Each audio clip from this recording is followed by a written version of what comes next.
திருச்சிற்றம்பலம். நம்ம பார்வதி பதையே அரகர மகாதேவா. சிவமயம் சேனலில் இன்று ஒரு 2 செய்திகள் பார்ப்போம். முதல்ல யார் சிபாரிசு கடிதம் கொடுப்பதை ஆரம்பித்ததுன்னு பார்த்தா நம்மளுடைய சிவபெருமான்.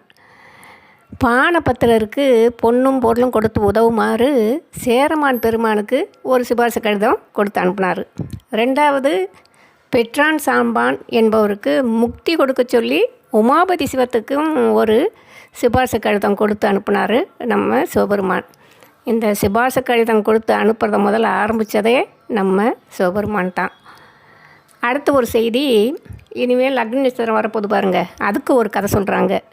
என்னென்னா, ஒரு முறை காண்டவவனம் என்ற இடத்துக்கு கிருஷ்ண பரமாத்மா பஞ்சபாண்டவர்களோடு வந்தாராம்.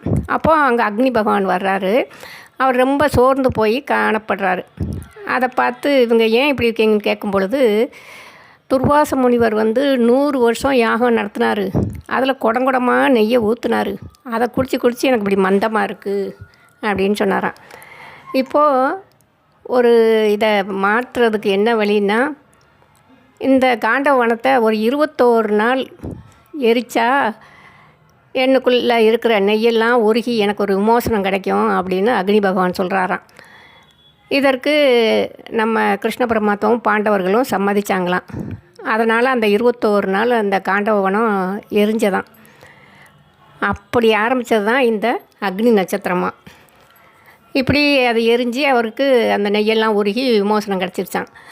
அதற்கு நன்றி செலுத்துகிற விதமாக வர்ணன் மூலம் அக்னி பகவான் ஒரு காண்டீபத்தை அர்ஜுனனுக்கு பரிசாக கொடுத்தாராம்.